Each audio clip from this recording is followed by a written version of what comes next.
Welcome to today's virtual RYG. For anyone who doesn't know, we call our RYGs RYG RYG because red, yellow, green. We want to be tracking that customer health and always managing what that looks like. So we've named our webinar series RYGs. Our virtual RYG today is for our EMEA customer success leaders. So thank you everybody for joining us. I'll give another minute or so for the rest of the folks to filter in, but as we wait for some other attendees to join, please go ahead and pull up the chat, place your name, your title, the company and where you're from, and go ahead and post that. If you're feeling fun, please also tell me your favorite animal because I've been watching Secrets of the Zoo, very excited. But I'll give it another minute or so while we wait for some other folks to join the call today.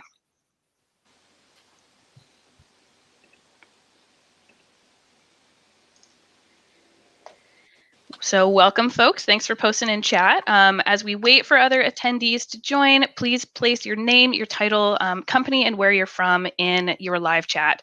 Again, also feel free to post your favorite animal. I'm a big animal lover, so would love to see what you guys are thinking. And also your location, if you guys are coming to us from certain places in Europe, in the US, if any of you are getting up early, anything like that. Thanks for joining us today.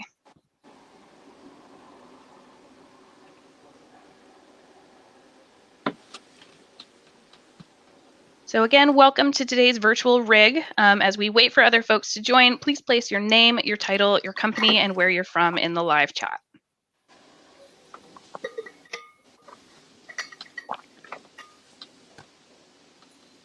Awesome. We have Amsterdam, we have UK, we have Dubai. Lots of great places. So I'll give it another about minute, but for anyone just joining, thank you so much for joining our virtual RYG today. As we wait for the rest of the team to hop in, please place your name, your title, the company, and where you're from in the live chat.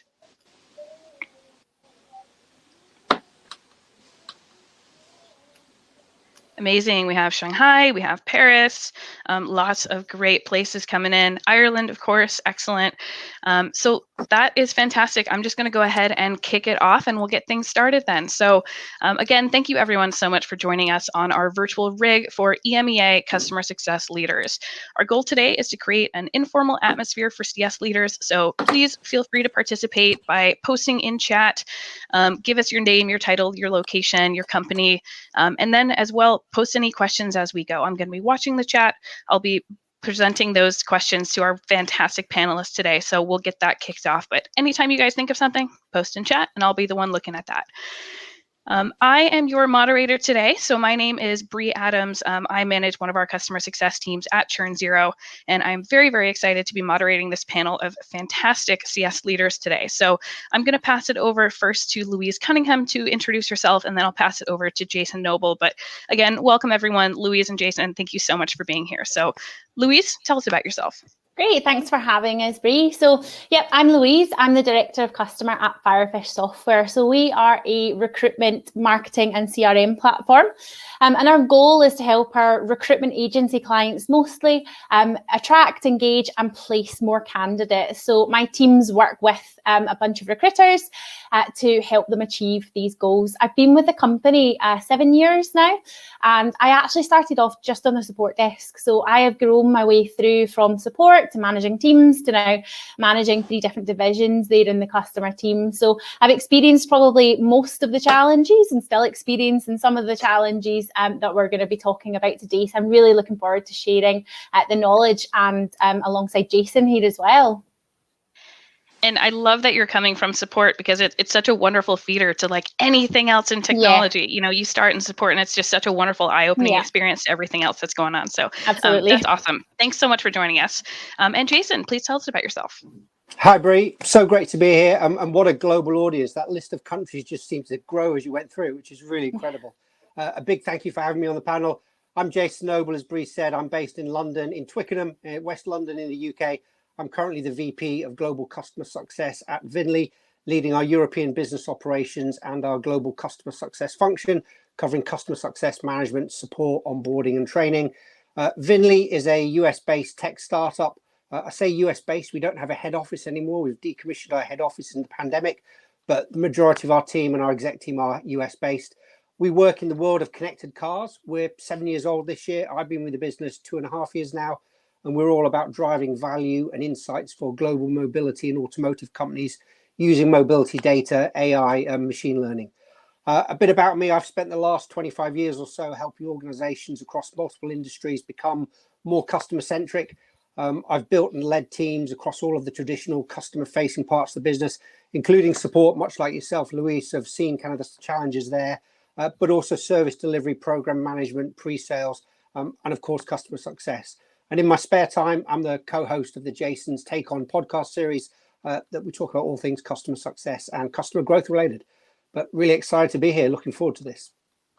Awesome. Yeah. And again, thank you both so much. Very excited about this. So to kick things off, just another reminder, I'm going to be watching chat. I'm going to be watching the QA the whole time. So as you folks do have questions, please let me know and we'll make sure to query those to our team today. So quick introduction on our topics for today. We have 3 fabulous topics that we're going to run through. Depending on time, we're going to hit the 3rd one. So we'll see how much we talk about number 1 and 2. Topic number 1 today is drawing a line internally and externally between customer success and support. We have all had these challenges with customers where they are reaching out to maybe the team that they shouldn't be, or they're going to someone who is a little bit, more how-to instead of strategy. So we want to talk through about exactly how to tackle those and how to reference it internally and, of course, externally as well. Our second topic is encouraging value-based selling. So making your CSMs comfortable driving those upsells. Whether or not they own the process entirely, they're going to be involved. We want to make sure to give them the tools to do so. And our third topic, again, if we have time, is gaining and maintaining executive buy-in of your CS program. So we want to make sure that you can tell your leadership and executives, this is why CS is important and why it's here to stay. So would love to start off our topic with Louise, actually. So drawing a line internally and externally between CS and support. Would love your kind of hot take on this topic. Yeah, sure. So I'll start with internally. It's definitely a challenge that we've had as we've grown. So when I first joined the company, we were a lot smaller. There were, I think I was number 9-ish through the door. So there was only a handful of us, and it was that everybody mucked in and done everything. And I think to an extent there is still that element, and just giving naturally the types of people that work in support and CS roles, they're generally helpers. So it is important to draw the lines there. Otherwise, you're just going to end up with a team who are totally doing all the wrong things, and your customers are not getting the kind of proactive and the reactive support potentially they need. So the first thing is identifying what is the kind of proactive things, or what are the proactive things that your teams are responsible for versus what's the reactive things. And hiring into those skill sets as well, because they're 2 very different skill sets I've started to find. We used to definitely see people coming into our support team as a feeder into our customer success team. But actually now I'm starting to see, some of that doesn't really work. Some people come in and they do support, and yeah, they could do a bit of CS, but actually they are just really great at that support side and that problem solving side. If we take it back to when we were all in the office, so it's obviously a bit different now. A lot of people are working remotely. When we were in the office, I think this could often have been easier to do, because although our customer team with CS and support were sat in the same area, they had different banks of desks. So visually, it's like setting them apart in terms of, this bank here is support, here's what they're responsible for. And it's overhearing the conversations as well when you're in the office. And that's part of what we miss when we're remote. So when you're overhearing the conversations, you could be like, hey, wrong team, that's the team you need to speak to for that from the internal perspective. Or even if, the support guys were on the phone and they get into these strategic conversations after they're off the phone, you're like, what was that conversation? Why do you not pass it across? So one of the challenges, many challenges I'm sure we found with going remote, I think has been identifying like who and what and when, especially, if you have had people in teams that have been furloughed, etc. as well. It's like, okay, who do I go to? We really focused in the last year on, we use Microsoft Teams, as I'm sure many of us do now. And we've really focused on using the wiki within Teams to segment really what's what in terms of our teams. So I have 3 divisions in what we call the customer team. So we've got the channel overall, which is our customer team there. Within that channel, we've then split it into the 3 distinct divisions. So I have my CS team, I have my support team, and I've got my data team within there. And then within each of the kind of sections within their wikis, it's the explicit processes and effectively what they're accountable for. So, anybody in the business can go in there and start to see, right, okay, that team is responsible for renewals. Actually, that team is responsible for the kind of bug recording and the investigations, etc. And making sure we bring that into our company meetings, etc. there as well in the early days of defining and kind of rolling that out amongst everyone. I would say that's really helped my team specifically to understand, okay, this is the type of conversation that I'm supposed to be having. When it gets to here, I pass it across. And it's just making sure we give them that kind of link to pass across. And again, we've even just got a simple document like what is proactive and what is reactive. And it's just putting it in black and white. And I think sometimes these guys kind of need to see that in black and white. As well as that, it's kind of looking at, okay, well, here's like our CSM, if they're getting involved in investigations, that could be 30, 40 minutes of their time. That how many calls to risk clients could they have made? So it's reviewing this kind of stuff. And we use Intercom now as our support software. And I've always got it open. And if I see somebody in there that shouldn't be in there, I'm like, hey, why are you picking up this ticket? And just kind of monitoring and kind of keeping on top of that as well. And just readdressing, okay, what could you be doing with that time?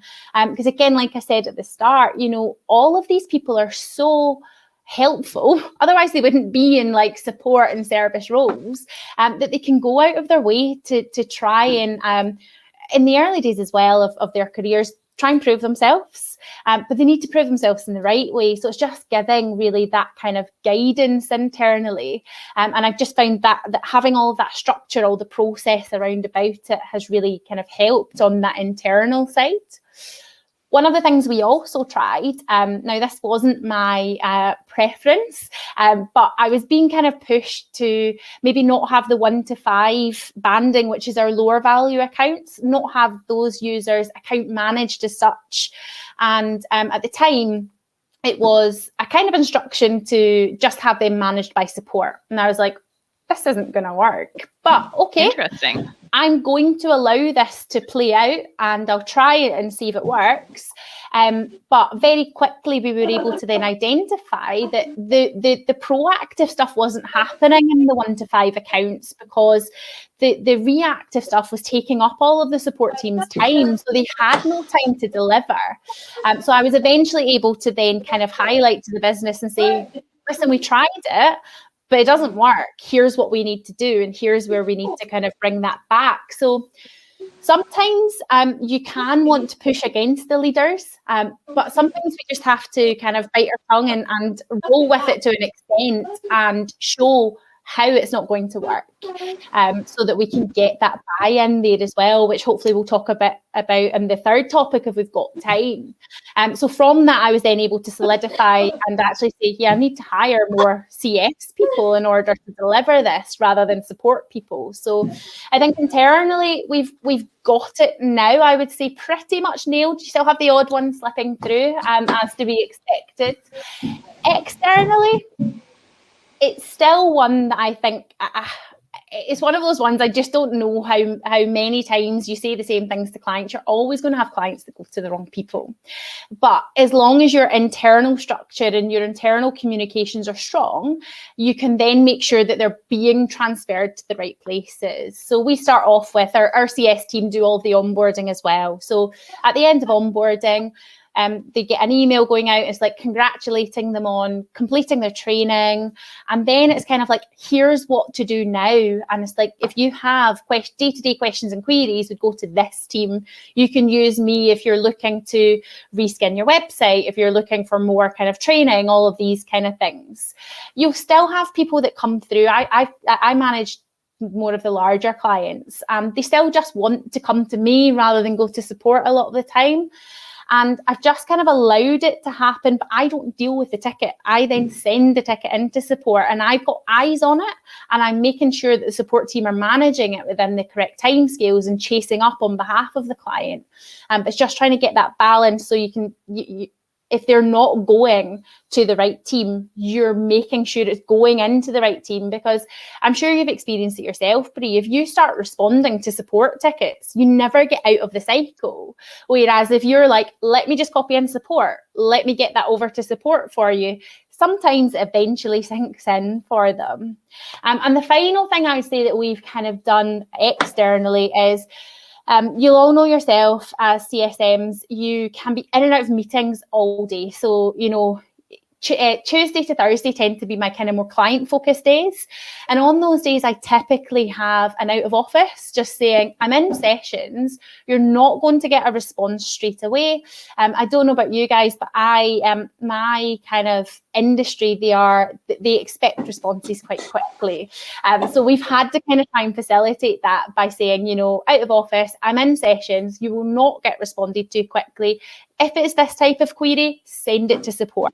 And again, that's kind of started to help some of that transition there, I would say. Yeah, I love that. I've been taking notes as you've kind of gone along, and I have a lot of things that I want to call out here and really underscore as well as dig into a little bit deeper. So before I pass it over to Jason, though, we are getting some great questions through Q&A and chat. Please keep posting those. I'm going to be watching those, and folks, you can upvote on them so that we can make sure that they get answered today, and we'll follow up on anything that doesn't. But thank you so much, Louise. Jason, what's your take here? I think, wow, that was an awesome response, Louise. That really covered everything. I think you've covered pretty much most of the core grounds there, if not all of them. And I think one of the key ones is they are fundamentally different. Support and success, as you've said, we've got purely reactive working on break fix mode, to reactive, which is all about driving more engagement and outcomes for our customers. And I'd argue that you're always going to get some sort of overlap, and it's managing the balance there.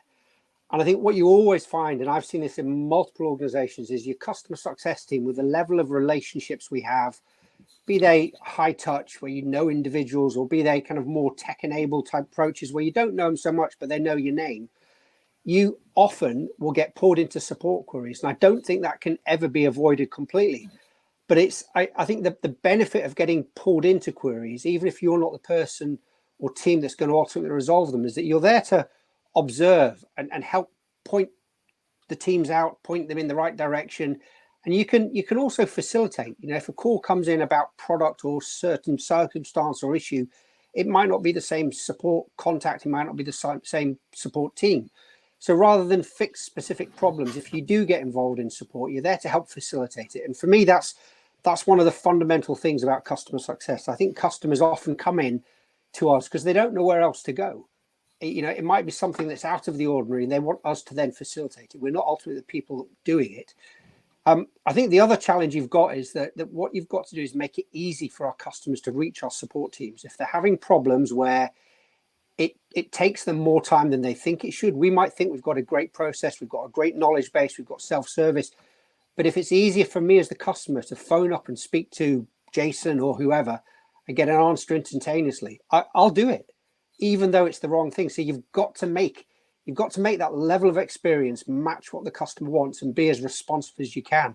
Otherwise, the customers will continue to find alternative routes, and no matter what we tell them, they're going to go that other route. And I don't think we can ever get away from that. I think when situations like that happen, what we have to do is say, we'll track the cause, we're still going to push it through the right route, so it helps reinforce what we're trying to do there. And I think to a lot of the points that you were saying, Louise, really key here, it's about communications, both internally and externally. You absolutely need to define the full remit of what reactive means, what proactive means, what the service level agreements are with support. You've got to define those processes, their routes, get feedback from your customers.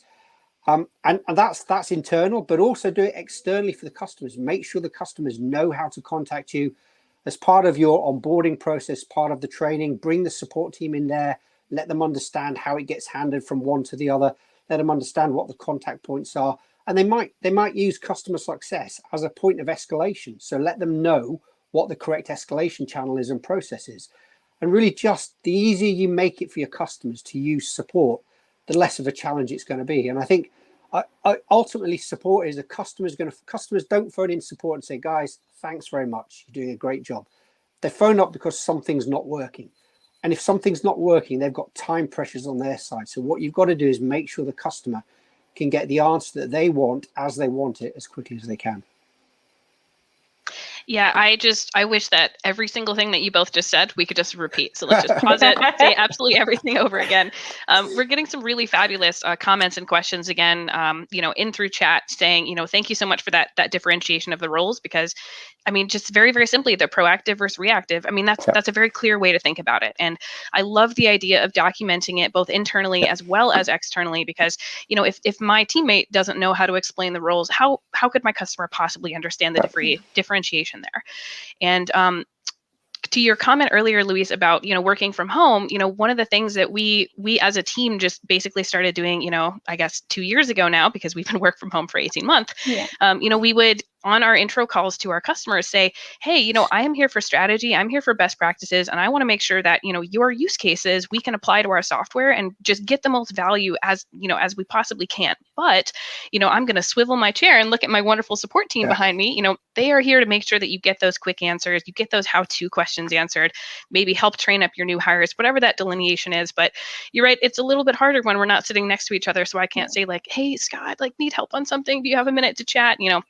So there are some, extenuating circumstances that might make that a little bit more complex. But I do have a question from somebody else who is scaling up their team. So Andrea had a great question about how you can potentially hand support over to a new person. Andrea is owning the support and the customer success opportunities.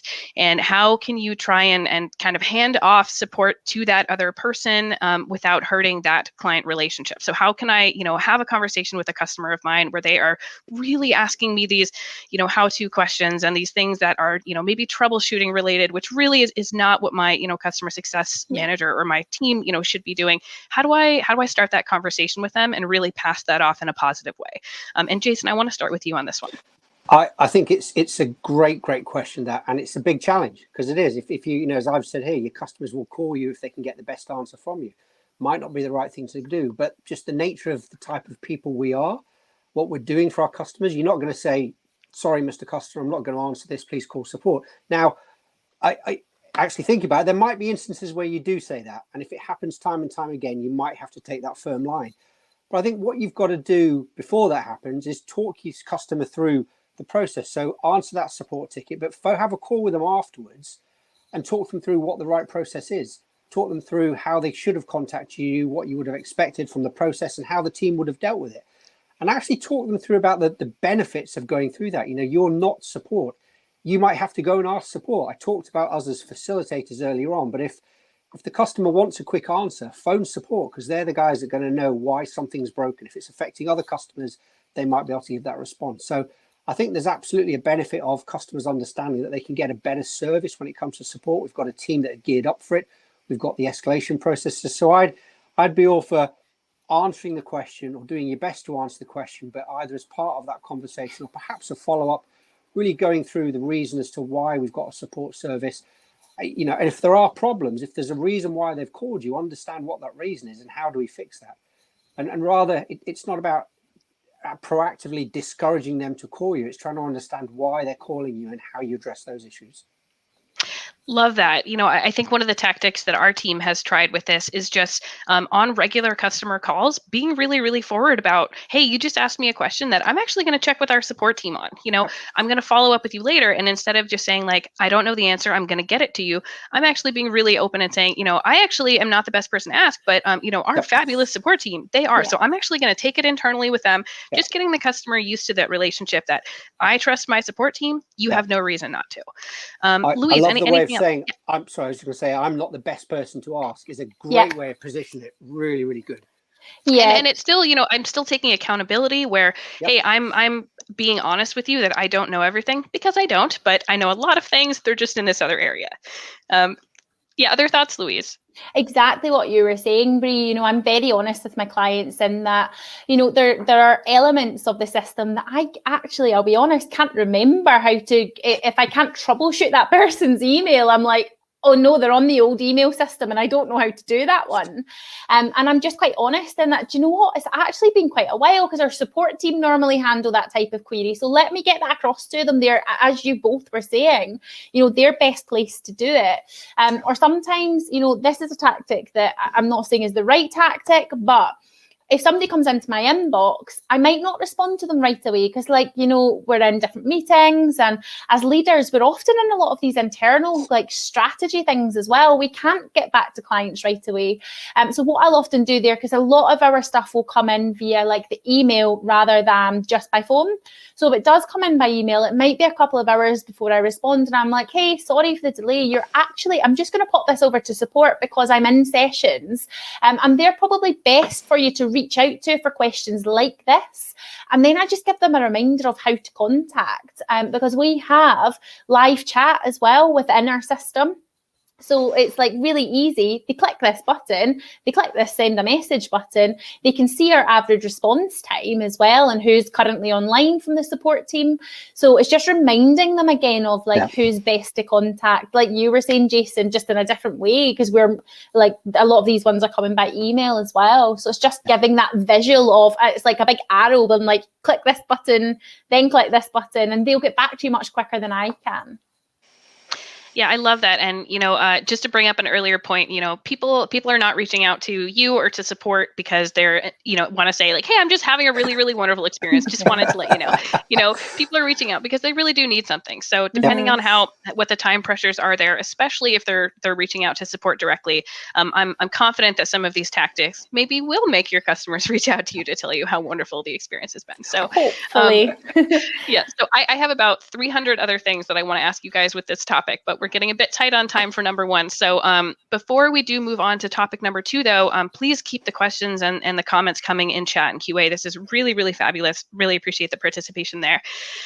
So I'm going to actually queue up a poll here to basically introduce our next topic here. So the poll is going to tie in pretty nicely to this next topic, which is how active is the poll is how active is your CS team in the sales process? So do they own the renewal and upsell process? Do they just have some involvement, or are they not really involved at all? Maybe they pass it on entirely. So I'm going to answer that myself and go ahead and advance our next slide here. So to get our next topic kicked off, Jason, I'm going to start with you while we wait for the poll results to kind of come in here. But tell me your take on encouraging this value-based selling and making your CSMs comfortable with the upsell, renewal, that entire process. I think it's such a great question, and two very different ones. Is one, how do you encourage it? How do you make them comfortable with it, which are very different. And for me, I think to start with, customer success is commercial. It involves sales, whether we want to call it sales or not.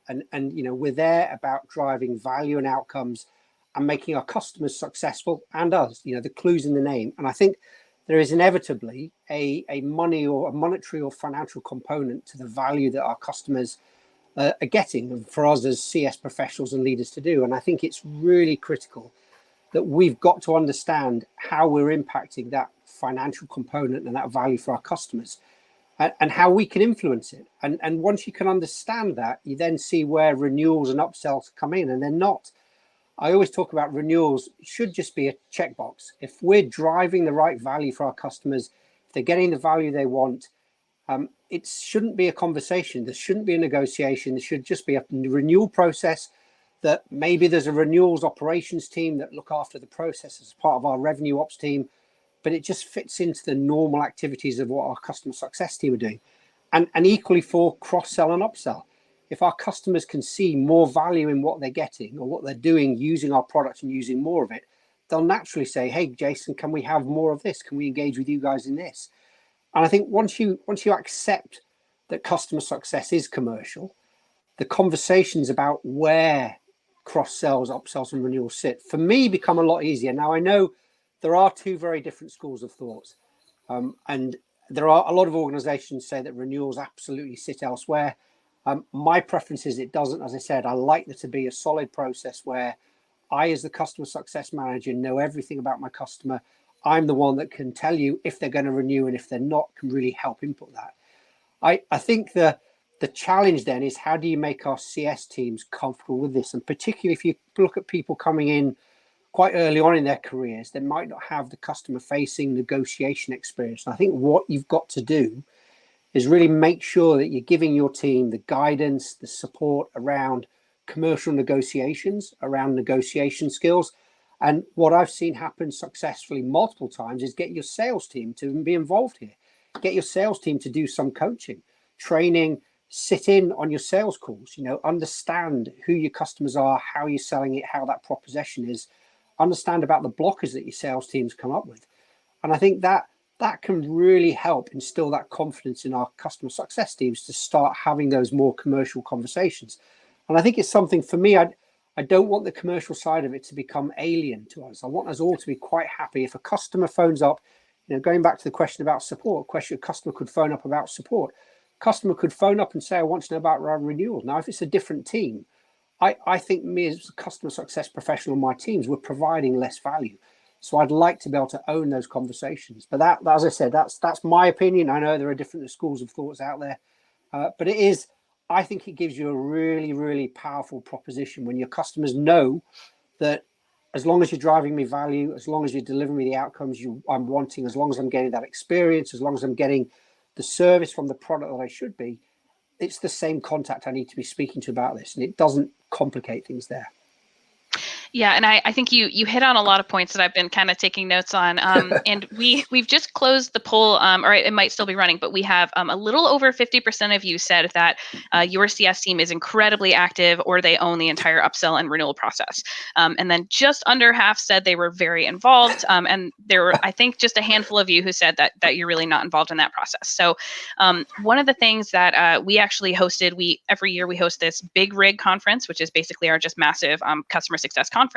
And this past year, we actually had an Oxford-style debate where we had two people come in saying CSM should own this, and two people came in who said CSM should not own this. So I've asked our marketing people to actually post that link because it's fantastic. And I learned so much about the other side because I have very, very strong opinions on this matter that I do think that CS should own it. But I completely understand the other side now, which I didn't have that perspective before. I love the way the split's 50-50. I mean, it was almost guaranteed. And Louise is probably going to be exactly the opposite mind frame to me. Not quite. Yeah, and actually, Louise, one thing that you said earlier that I specifically did not ask about because I was hoping we would get to this question, you mentioned potentially hiring for specific traits. And Jason mentioned, doing that professional development internally, get your sales team to come in, get, one of your friends in your network who's great at negotiation or great at value prop, get them to come in and, help your team out because very likely, maybe you haven't hired for these skills in the past because you're looking for those folks who want to support and who love driving that relationship. And maybe that doesn't directly align with sales skills, but I would love to hear your take on this. And then I'm going to pose a question about, how do you modify your hiring process to potentially look for some of these skills to make sure that people are good at this value-based selling? But before we tackle that, would love to hear your take on this one. Yeah, sure. So I'm not too different to you, Jason, actually. On the renewal side, fully agree that should be with the CSM because I do almost think, where does the value sit if your CSM is not there? They're the one that is encouraging the renewal. They're building the relationship. They are building the value and everything else that goes alongside that. So if you then take the renewal onto someone else, it's like, okay, so what's the CSM actually responsible for? Just a bit of adoption, or where does that go? So for us, the renewals absolutely 100% sits with our team. We do have more of a hands-off kind of process with it, where we've got plays set up that do a lot of the triggers behind the scenes. But obviously we're monitoring as well. There are some clients, the lower touch clients, if there is, if their churn scores look okay, etc., the health's looking okay, let's just get that email out and see what happens. We can personalize the email. We can put in, okay, your goal at onboarding or your goal for the last year that you told me was to do X, Y, and Z. You've met these goals. So they can go and put a bit of that personalization in, but it's not taking up a lot of their time. We do have the kind of flip side of that, the upselling when it comes to driving like upgrades. So we've got 3 versions of our platform. So the people that maybe come on in that lower version, it's like, okay, how do we get them up to the next one? One of the things that I would say is I don't think we've got this nailed yet, and we're trying some new things. I've always been against commission for CSMs. because I feel like if you put commission, they've got kind of loose targets, but if you put commission against a CSM, what's the difference between a CSM and a salesperson at that stage? And I just know with some of the types of people that we maybe hire, they will, so being a recruitment software, we actually hire recruiters and train them into CS roles because we need them to understand the industry is the biggest thing for us. So naturally, they have an element of that sales kind of about them anyway. So they could be driven to upsell the wrong things to the wrong people at the wrong times, just to hit targets and just to get that money in the bank. So I've always been kind of against it, and it's something that I've been looking at. Okay, what would I maybe like put commission around about? Because I do see that there are a lot of roles out there right now that are like, yes, you have your salary plus you get a bonus, etc. So I have been playing and toying with that recently. But I think commission based on purely an upsell, it's not going to give you the right results, because that's not value-based selling then. It's outcome-based selling specific to the CSM's pocket, rather than actually, okay, what does my client need? I think it's also allowing and encouraging someone to have the discussion with the client and being able to say, do you know what? I don't think this is right for you to go to that product at this time. I've had that recently myself, where someone's come to me and said, okay, I actually think I want to go to the professional package. And it's digging in, it's knowing the questions to ask. And like Bree said, getting that training as well and bringing in the sales team, etc. So I've done a lot of that recently in terms of the sales team telling us how do they sell against their competitors, etc. Because one of the things that you need to then be aware of when we start opening up discussions about upselling and different packages, not only are they going to be looking and reviewing you, they could be looking at competitor packages at that point too. So you could be opening up a whole can of worms. So it's got to be the right time to talk to these people and then know how to sell against the things. So in the recent example that I had, we had someone who said, okay, I want to upgrade because I want this integration. And I was like, okay, that package, none of our packages have that specific integration. I'll put that onto our community as something that people can vote on. And then we looked at actually her utilization so far at the lower level. And I was like, listen, here's what you could do at this level.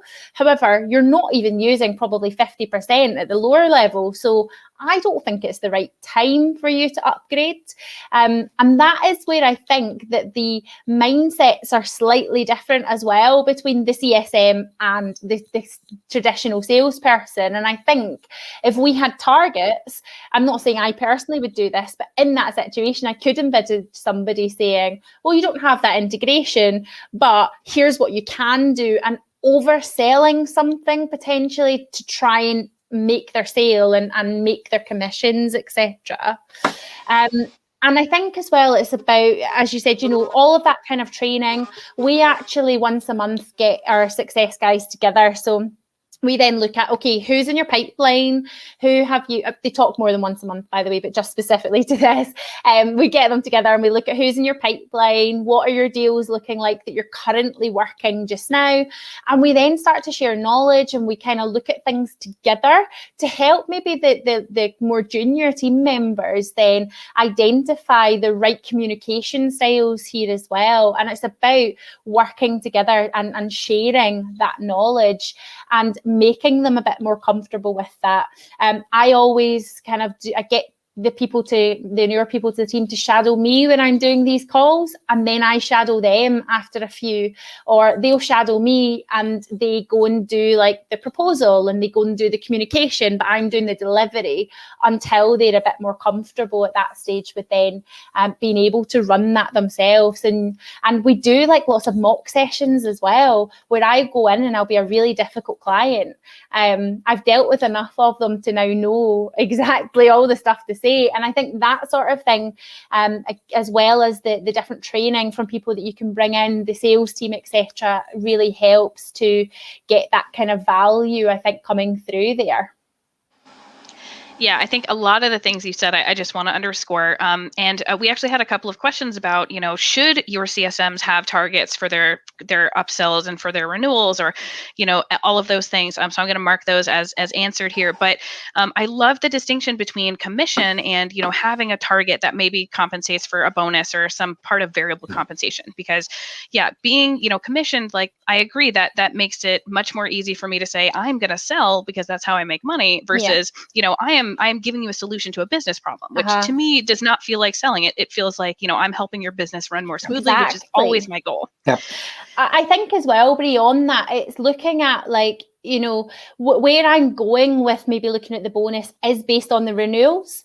Because if you're doing everything else right, you're going to get a renewal. So that means you've done the upsell right, or you've not sold them just because you're going to get money in your pocket. So if we are doing the CS role correctly, you should be getting these renewals. So ultimately, that's what the kind of basis of a bonus for me should be, rather than how many upsells did you get.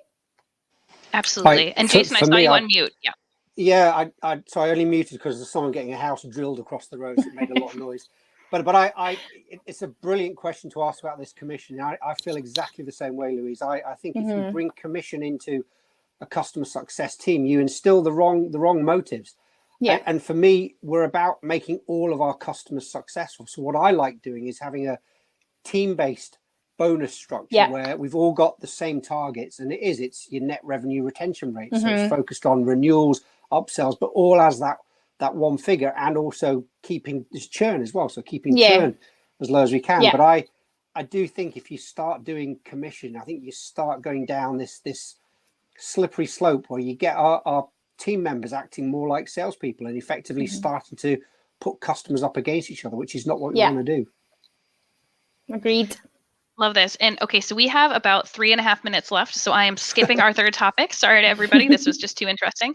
But I would love to hear kind of closing notes on, topic 1 and 2. Is there anything that you would love to suggest out to the folks on the call for further knowledge, or for, training internally, or just other thoughts that you didn't have a chance to mention? So Louise, we have about 90 seconds. Go ahead.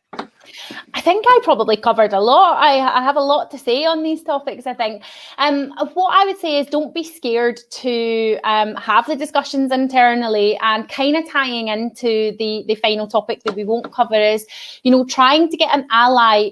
If you don't have a seat at the table yourself, it's either finding a way to get an ally to the customer team that helps you then to get the buy-in for all of the stuff that you're trying to do in terms of your CS versus support and your kind of selling and what happens there. Because we in the past have been pushed into selling, and I'm like, hey, that's not really what my team's here for. We can't just sell for the wrong reasons. So yeah, getting some allies in the business is the biggest thing that I could recommend.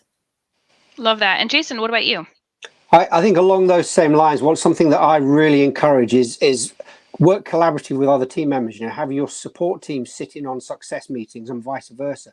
Really, one of the key things that we're trying to do in success is help break down those silos in the business. So sitting on the sales meetings, have the sales team sit on our meetings, bring product into kind of customer calls as well.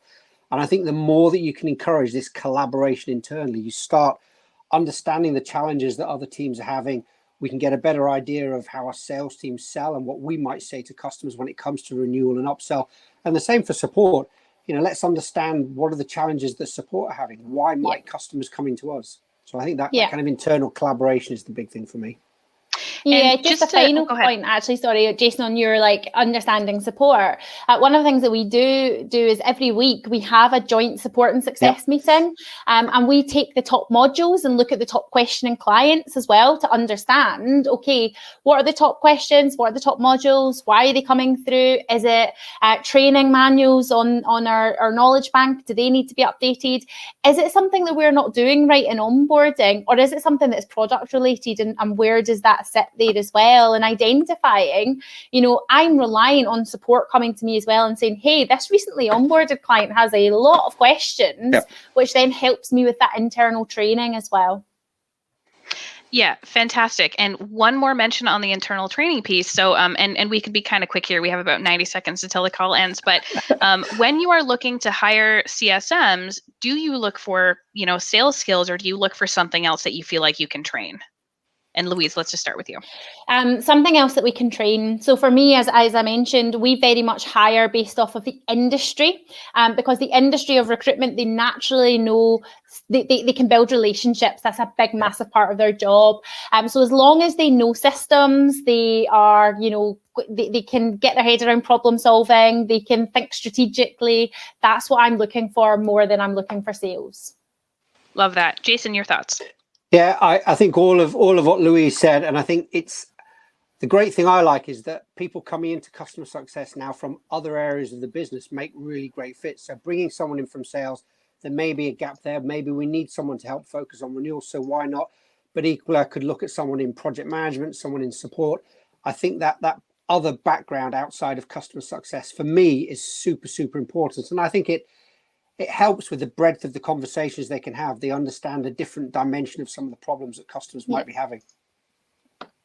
Love that. Okay, I'm snapping over here. Yeah, this is absolutely wonderful. Thank you both so much. We've just hit the end of time. So again, thank you, Jason. Thank you so much, Louise. This was absolutely fabulous. I promise we will have you back. And thank you everyone for your fantastic questions and comments as we went. It was wonderful, and we can't wait to have you on another RYG. So again, thank you everyone so much. Thank you very much, Bree. Thank you very much for having us. Bye.